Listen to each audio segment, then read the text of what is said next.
네, 오늘 함께 나누실 하나님 말씀은 신약성경 사도행전 1장 12절에서 26절까지 말씀입니다. 사도행전 1장 12절에서 26절까지 말씀 중에서 21절부터 26절까지 봉독해 드리도록 하겠습니다.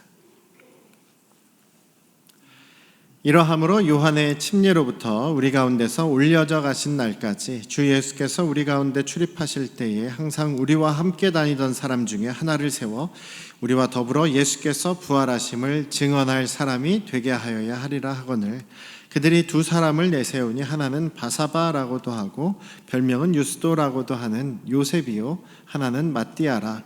그들이 기도하여 이르되 뭇사람의 마음을 아시는 주여, 이 두 사람 중에 누가 주님께 택하신 바 되어 봉사와 및 사도의 직무를 대신할 자인지를 보이시옵소서.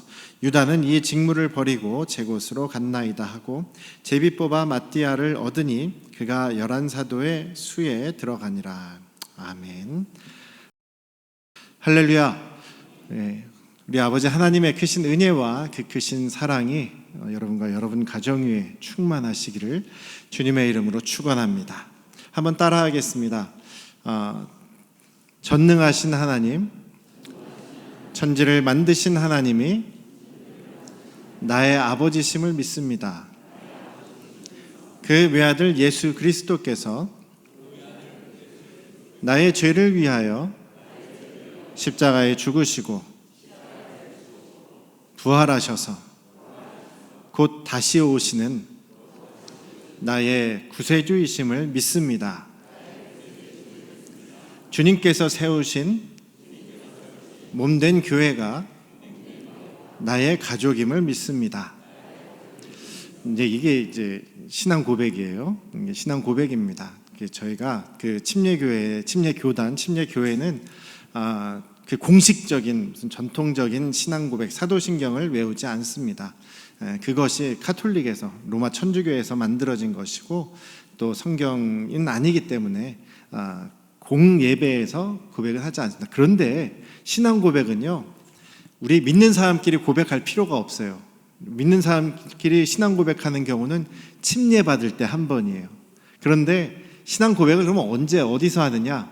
바깥에서 하는 겁니다. 믿지 않는 사람들에게, 여러분들의 그 주변 이웃들에게 여러분들의 신앙 고백을, 그 믿음을 분명하게 이야기하고 또 분명하게 그것을 말할 수 있는 것이 바로 우리가 예수님의 그 증인으로서, 제자로서, 참된 그리스도인으로서 마땅히 할 일이라는 것이죠.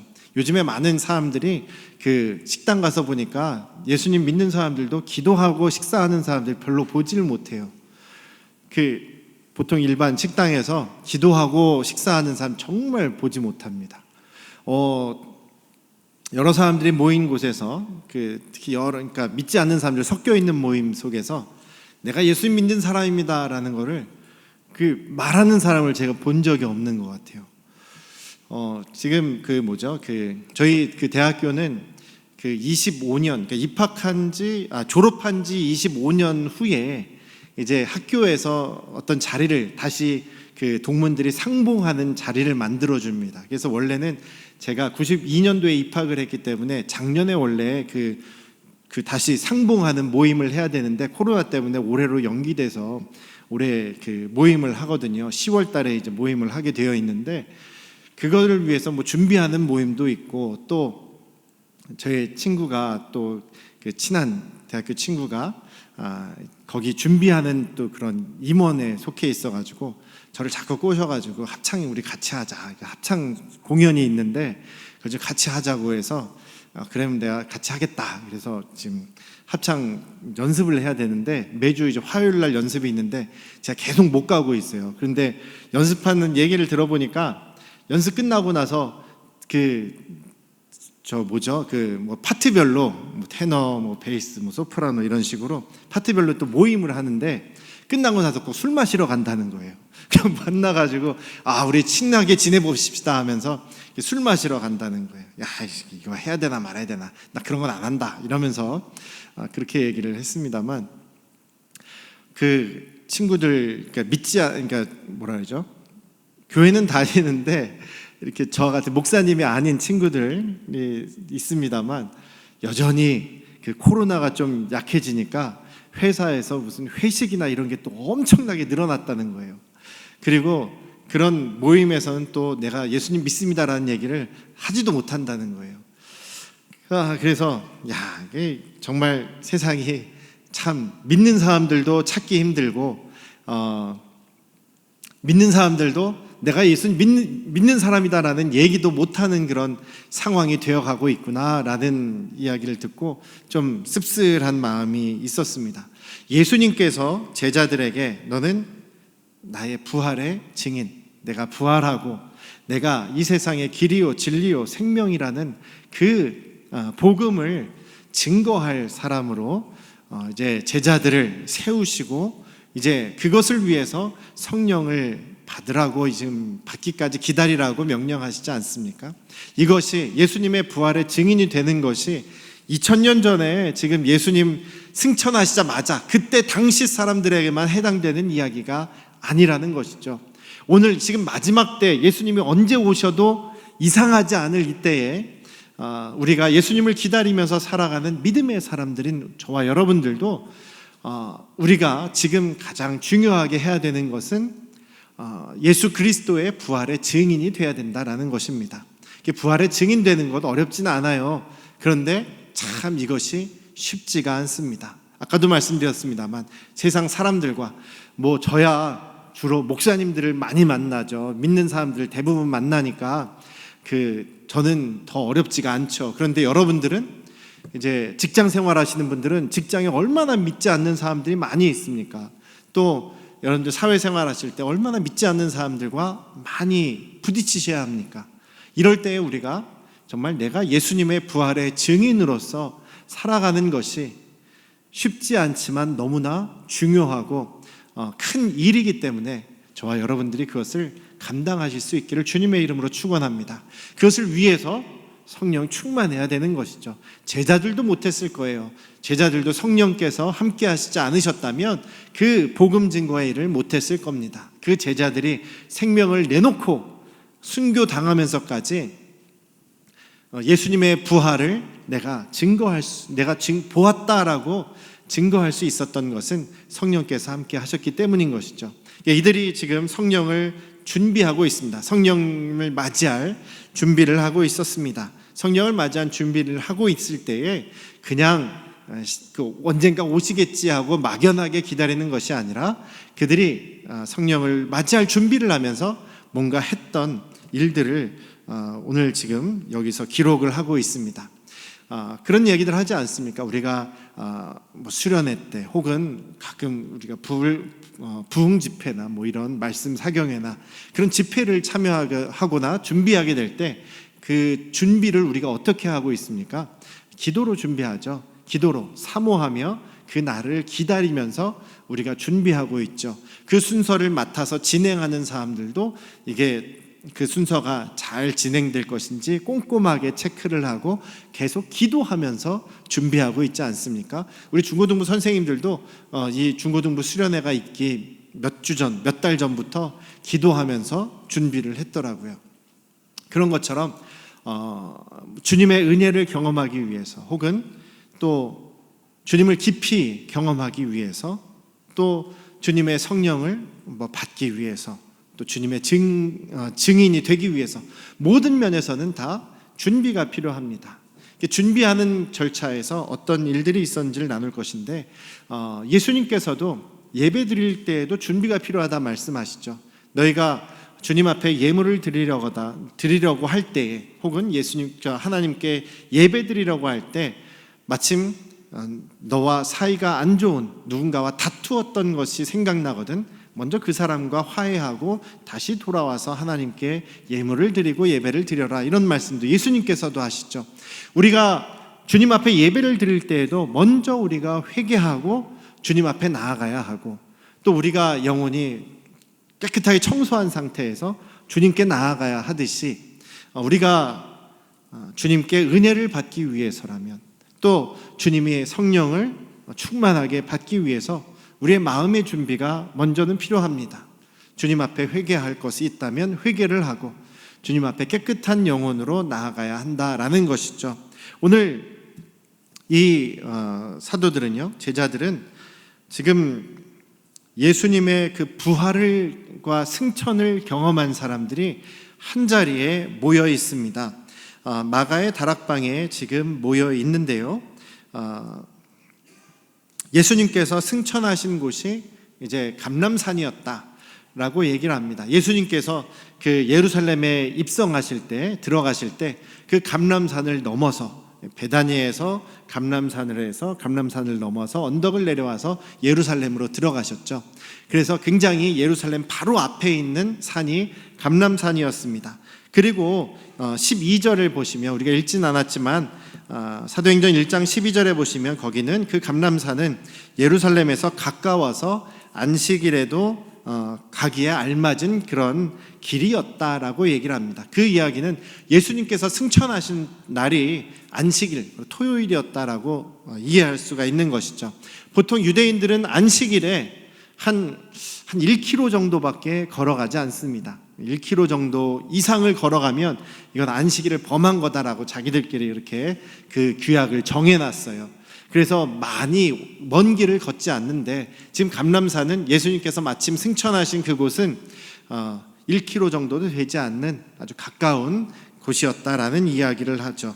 그리고 그들이 예수님께서 승천하심을 본 다음에 돌아와서 마가의 다락방, 13절에 다락방에, 그들이 유하는 다락방이라고 되어 있는데 전통적으로 마가의 다락방입니다. 예수님께서 제자들과 마지막 만찬을 하신 것도 마가의 다락방이고, 초대교회의 중심이 되었던 그 장소가 마가의 다락방입니다. 거기에 올라갔더니 거기에는 11명의 제자가 있었다. 그리고 또 예수님을 항상 같이 따라다니면서 예수님을 돌보았던 여성들이 있었고, 예수의 어머니 마리아와 예수님의 형제들, 아우들도 거기에 있었다. 그리고 그들이 거기에서 다 한 마음이죠. 성령을 기다리기 위해서 지금 거기에 머무르고 있다라는 것입니다. 14절에 뭐라고 얘기하냐면 그들이 한 장소에서 일단 머무르고 있죠. 그리고 마음을 같이 하고 있다. 한 마음이 되었다. 그리고 거기에서 오직 기도에만 힘썼다라고 기록되어 있습니다. 자, 그래서 그들이 지금 성령을 받기 위해서 예수님께서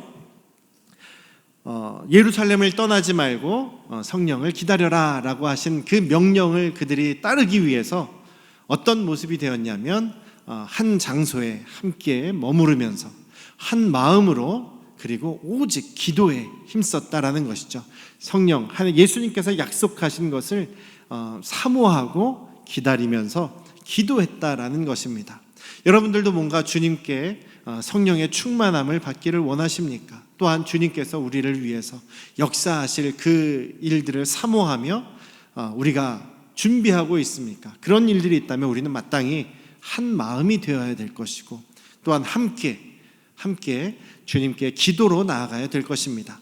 저희도 말씀드렸지만 예수님께서 제자들에게 너희들이 귀신을 내어 쫓지 못하는 것은 기도하지 않았기 때문이다. 기도와 금식 외에는 저런 종류가 나가지 않는다. 기도해라 라는 말씀을 하셨죠. 제자들이 그것을 항상 기억하고 있고, 예수님께서 언제든지 기도하셨던 것을 기억하며 이들은 오직 기도에 힘썼다라고 이야기하고 있습니다. 그래서 그 성령을 기다리면서 이들은 가만히 있었던 것이 아니라 한 마음이 되어서 기도했죠. 두 번째로 또 한 것이, 그 성령이 임하신다라는 것은 이제 주님의 영이 임하셔서 우리와 함께 하시면 그 하나님의 나라, 예수님께서 늘 말씀하셨던 하나님의 나라가 정말 정식으로 시작하는 그런 시간이라는 것입니다. 성령이 임하신다는 것은 주님의 영이 이제 우리와 항상 함께 하시면서 우리를 다스리시는 그 하나님 나라가 시작된다는 것이죠. 그 하나님 나라의 시작을 지금 준비하면서 이제 하나님께서 만드셨던 그 세상이 완전히 다시 새로운 하나님의 나라, 새로운 언약 가운데 회복되는 것을 이제 경험하게 될 텐데, 그것을 이제 기다리면서 또 한 가지 해야 되는 일이 무엇이냐면 바로 12명의 제자를 다시 그 숫자를 회복하는 일이었습니다. 그 숫자를 지금 다시 채우는 일이었어요. 예수님의 12제자, 예수님이 직접 선택하신 제자가 12명이었죠. 그 12명이 하는 일은 무엇이냐면 22절에 있는 것처럼 예수께서 부활하심을 증언할 사람이다. 22절에 그렇게 나와 있는 것처럼 예수께서 부활하심을 증언할 사람이다. 그 다음에 또 25절에 있는 것처럼 봉사와 및 사도의 직무를 대신할 사람입니다. 봉사는 아시겠죠? 구제하고 또 나눠주고 하는 봉사의 일을 이야기하는 것이고, 그 다음에 사도의 직무라고 하는 것은, 사도라는 것은 예수님께서 직접 부르신 사람입니다. 그리고 예수님께서 직접 가르치신 사람이고, 그 다음에 예수님께서 직접 사명을 주셔서 또 파송한 사람입니다. 그래서 사도라는 이름의 뜻은 보내심을 받은 자, 보내심을 받은 자라는 그런 뜻이에요. 그래서 사도라고 한다면 예수님께서 직접 만나주시고 가르치시고 또 사명을 주셔서 보내신 사람을 사도라고 하는 거예요. 그래서 즉 이 사도는 예수 그리스도의 복음을 가르치고 증거할 그런 큰 역할이 있었던 것이죠. 그래서 예수님이 직접 뽑으신 사람들 12명의 제자를 사도라고도 부르는 것입니다. 그래서 사도행전에서부터는 이제 12명을 제자를 사도라고 부르죠. 그런데 특별히 바울이나 예수님의 동생 야고보나 또 바나바 같은 사람도 사도라고 부릅니다. 예수님을 직접 만났고 예수님으로부터 사명을 받은, 직접 보내심을 받은 사람이다라고 해서 바울이나 또 야고보, 예수님의 동생 야고보나 또 바나바도 사도라고도 하는 것이죠. 그래서 나중에 바울 서신에서 이렇게 쭉 보면 바울이 나도 사도다라고 이렇게 이야기하는 내용을 나중에 보실 수 있을 겁니다. 그래서 이 사도를 지금 예수님의 12명의 제자를 지금 빈자리가 하나 생겼습니다. 가룟 유다가 예수님을 팔고 예수님을 잡는데 앞장섰던 그 가룟 유다가 자살을 해서 죽었기 때문에 한 자리가 비어버렸습니다. 그래서 그 자리를 채워야겠다라고 생각한 것이, 그 성령님을 맞이하기 전에 가장 먼저 해야 되는 일이 바로 이것이다라고 베드로가 생각했던 것이죠. 물론 그것도 성령께서 깨닫게 하셨겠습니다만 베드로가 그 이야기를 지금 하는 겁니다. 우리 지금 12명의 사도를, 12명의 제자를 지금 보충을 해야 되겠습니다라고 이야기를 하는 것이죠. 근데 왜 이 12명의 제자 숫자를 딱 12명 맞추는 것이 중요할까요? 왜냐하면 예수님께서 마태복음과 누가복음에서 이제 기록을 하고 있는데, 예수님께서 제자들에게 뭐라고 말씀하시냐면 마태복음 같은 경우에서는 세상이 새롭게 되어 인자가 자기 영광의 보좌에 앉을 때에 나를 따르는 너희도 12보좌에 앉아서 이스라엘 12지파를 심판하리라 라는 말씀을 하였어요. 그리고 또한 그 누가복음에서는 너희로 내 나라에 있게 하여 내 상에서 먹고 마시며 보좌에 앉아서 이스라엘 12지파를 다스리게 하기 위해서 너희들을 선택했다라고 이야기합니다. 그래서 12제자의 의미는 무엇이냐면 구약에서 하나님께서 처음에 이스라엘을 선택하실 때 야곱의 12아들을 통해서 이스라엘이라는 나라, 이스라엘 민족을, 하나님의 백성을 만들게 하시죠. 그래서 이스라엘 구약의 12지파는 바로 하나님의 백성 이스라엘을 의미합니다. 그런데 예수님께서 이 땅에 오심으로 해서 그 옛 언약, 옛 구약이 이제는 바뀌었죠. 신약으로, 새 언약으로 변화가 되었습니다. 그리고 예수님께서 새 언약을 성취하셨습니다. 그래서 저와 여러분들처럼 예수님을 나의 주님으로 믿고 영접한 사람들이 바로 새 언약의 백성, 하나님 나라의 새로운 백성이 되게 되었던 것이죠. 그 새 언약의 상징이 바로 12제자, 새 언약의 12지파가 바로 이제 제자들에게서부터 시작되는 것이다 라는 이야기입니다. 그래서 구약에서의 이스라엘 12지파는 야곱의 12아들이라고 한다면, 이제 새 언약의 이제 하나님 나라의, 새로운 하나님 나라의 그 백성들은 바로 12제자에서부터 시작하는 것이죠. 그래서 이 12이라는 숫자는 그 새 언약의 백성들을 상징하는 숫자입니다. 제가 전에 요한계시록을 설교할 때도 말씀을 한번 나눈 적이 있죠. 그 14만 4천이라는 숫자는 신천지에서 이야기하는 자기들 14만 4천 벌써 넘었습니다만 그 숫자를 딱 그렇게 이야기하는 것이 아니라 그거는 12 곱하기 12 곱하기 100이었나 1000이었나. 그래서 그 12는 과거 구약의 이스라엘 12지파, 또 12는 신약의 새로운 언약의 하나님 나라 백성의 12지파, 그리고 나머지 그 100 혹은 1000, 이것은 그 하나님의 풍성한 완전한 그런 숫자다. 그래서 그걸 곱한 숫자가 14만 4천이 되는 거라고 말씀을 드린 적이 있습니다.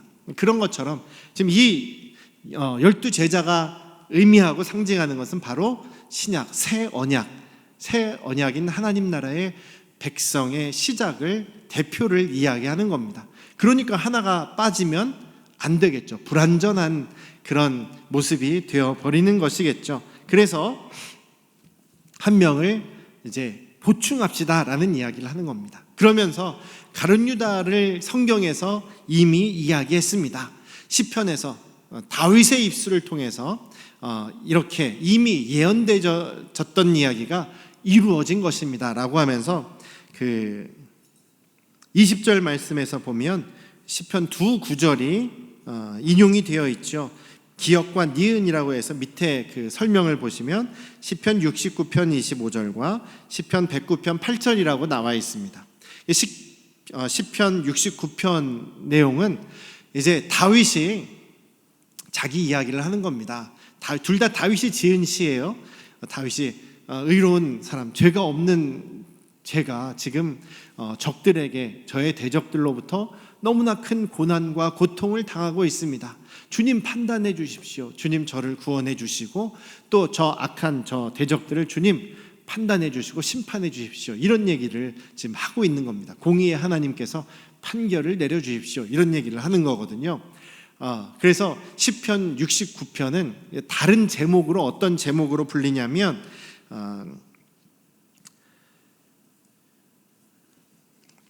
의로운 고난당하는 자의 시편이다, 이렇게 얘기를 합니다. 의로운 고난당하는 자의 시편, 이렇게 불리고 있어요.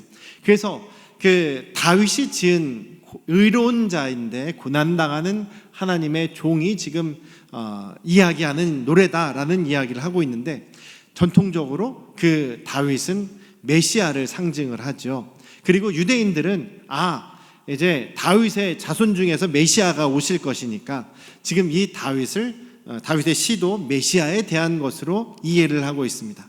그리고 이제 신약 시대에 와서 12제자들과 또 그 이후에 신약의 사람들은, 그리스도인들은 저 메시아가 바로 예수님을 이야기하는 것이고, 그렇기에 시편 69편이나 109편에서 이야기하는 것은 다윗 자신이기도 하지만 그것은 예수님에 대해서 예언되어진 말씀이다라는 것입니다. 그래서 거기에 나오는 대적은 뭐 예수님을 죽이는데 그 음모를 꾸미고 뭐 누명을 씌운 대제사장들이나 뭐 서기관들이나 바리새인들도 예수님의 대적이 될 수 있겠지만, 그들을 앞장서서 그들의 길잡이가 되고 또 그들에게 예수님을 팔은 저 가룟 유다가 정말 그 성경에서 이야기한 그 대적이다, 이렇게 지금 이야기를 한 것이죠. 그리고 만약에 그 사람도, 가룟 유다도 회개하고 부활하신 예수님을 만났더라면 우리 가운데 여전히 있으면서 회복되었을 터인데, 그는 자살을 해서 죽었기 때문에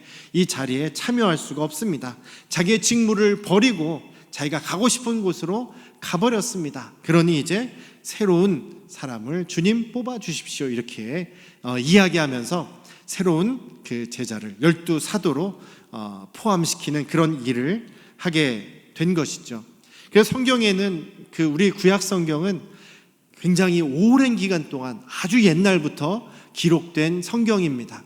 근데 그 성경이 초점이 바로 하나님 나라의 회복, 바로 예수 그리스도를 이야기하고 있는 것이죠. 일관되게 다시 회복시키실 하나님의 나라를 이야기하고 있습니다. 신약에서는 뭐 두말할 나위 없이 예수님을 말씀하고 있는 것이죠. 그런데 얼마나 일관되고 정확한 하나님의 말씀이냐, 이것입니다. 이것이 하나님의 그 말씀이 예수님에 대해서, 예수님을 통한 구원을 이야기하고 있습니다. 그렇다면 저희들이 주님의 말씀을 정말 믿고 붙잡을 수가 있는 것이죠. 우리 주님의 말씀, 우리가 그 진리이신 주님의 말씀을 붙잡고 주님을 늘 말씀을 묵상하며 살아가시는 저희들 되시기를 주님의 이름으로 축원합니다. 그래서 이들이 성령을 받기 전에 두 가지 일을 했다 그랬죠. 기도하며 그들이 한 마음이 되어서 사모하였다. 두 번째로는 이제 자기들이 해결해야 될 문제를 지금 그들이 맞이하고 있는 아직 해결되지 않는 문제를 정리함으로써 성령을 받을 준비를 이제 해나갔다라고 말씀하고 있습니다. 근데 오늘 말씀에서 여러분들이나 많은 사람들이 꼭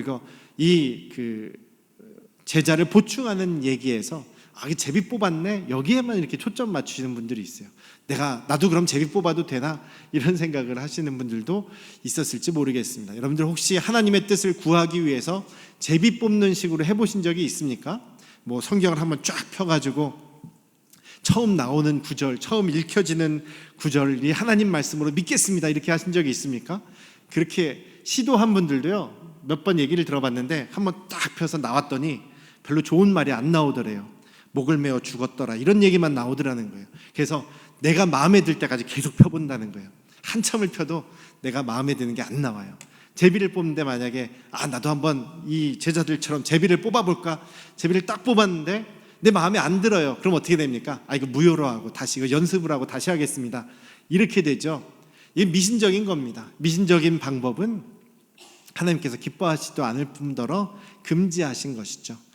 정말 중요한 사람을 뽑을 때 구약에서 행했던 방법이죠. 그런데 성경에서도 딱 여기까지만 제비를 뽑습니다. 이 이후에 성경에서 제비를 뽑아서 사람을 뽑았다라는 얘기가 한 번도 안 나와요. 여기서 12명의 제자를 채운 것 이후로는 제비 뽑는 일이 한 번도 일어나지 않습니다. 지금도 하지 않습니다. 왜 그렇습니까?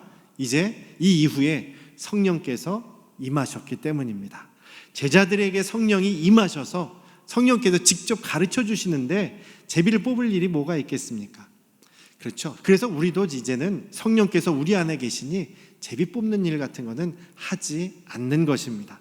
제비 뽑을 때도요 이들은 그냥 여기 지금 120명이나 있는데 그 중에서 예수님께서 침례를 받으시고 승천하실 때까지 함께 있었던 사람들 중에서 그들의 이름을 다 집어넣고 제비를 뽑은 것이 아니었어요. 여기 보시면 기준을 일단 정해놓습니다. 기준을 정해놓죠.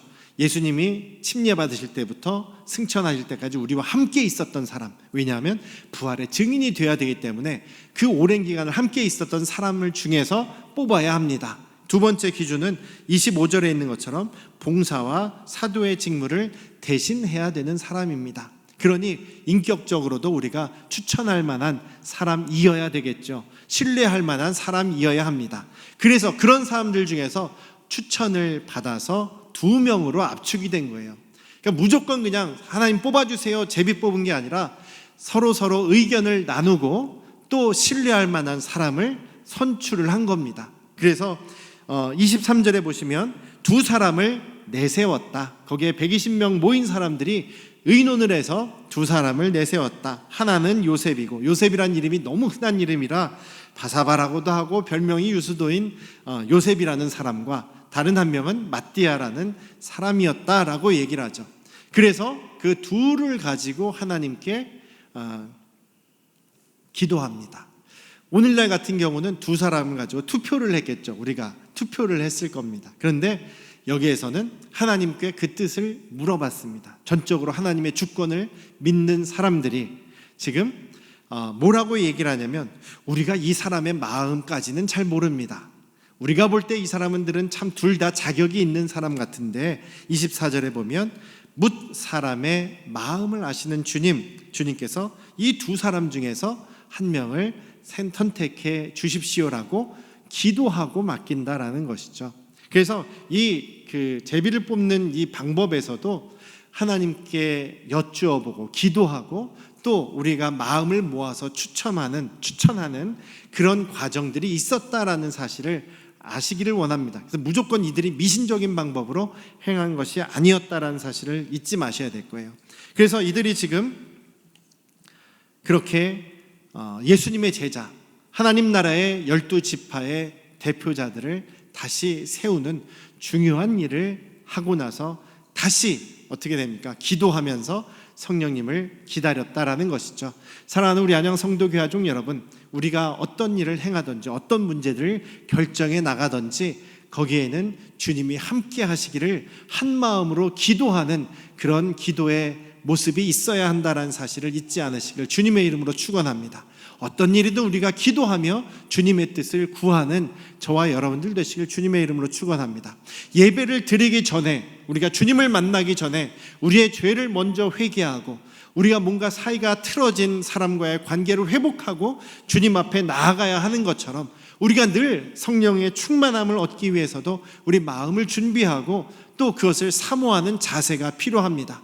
어떤 일을 앞에 두고서라도 우리는 항상 주님이 기뻐하시는 방법으로 우리 자신을 준비하는 것이 필요하다라는 사실을 잊지 않으셨으면 좋겠어요. 그리고 우리가 이 사도행전 말씀을 나누면서 계속해서 우리가 사모해야 될 것은 성령께서 우리를 충만하게 사로잡아 주시옵소서. 성령께서 저를 통하여 역사하여 주시옵소서. 그래서 제가, 우리 안양 성도 교회가 예수 그리스도의 부활의 증인이 되도록 인도하여 주시옵소서. 이런 기도로 우리가 한 마음이 되어서 주님께 나아가는, 또 이 세상을 향해 나아가는 저와 여러분들 되시기를 주님의 이름으로 축원합니다. 기도하시겠습니다. 아버지 하나님, 우리 안양 성도교회 가족들이 세상을 향해 나아가기를 원합니다. 주변에 믿지 않는 사람들에게 나는 부활하신 예수님의 증인입니다.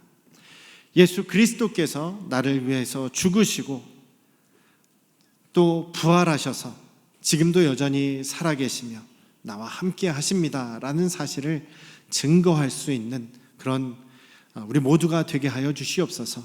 그것을 위해서 성령의 기름 부음, 성령의 충만함으로 저희들에게 역사하여 주시옵소서.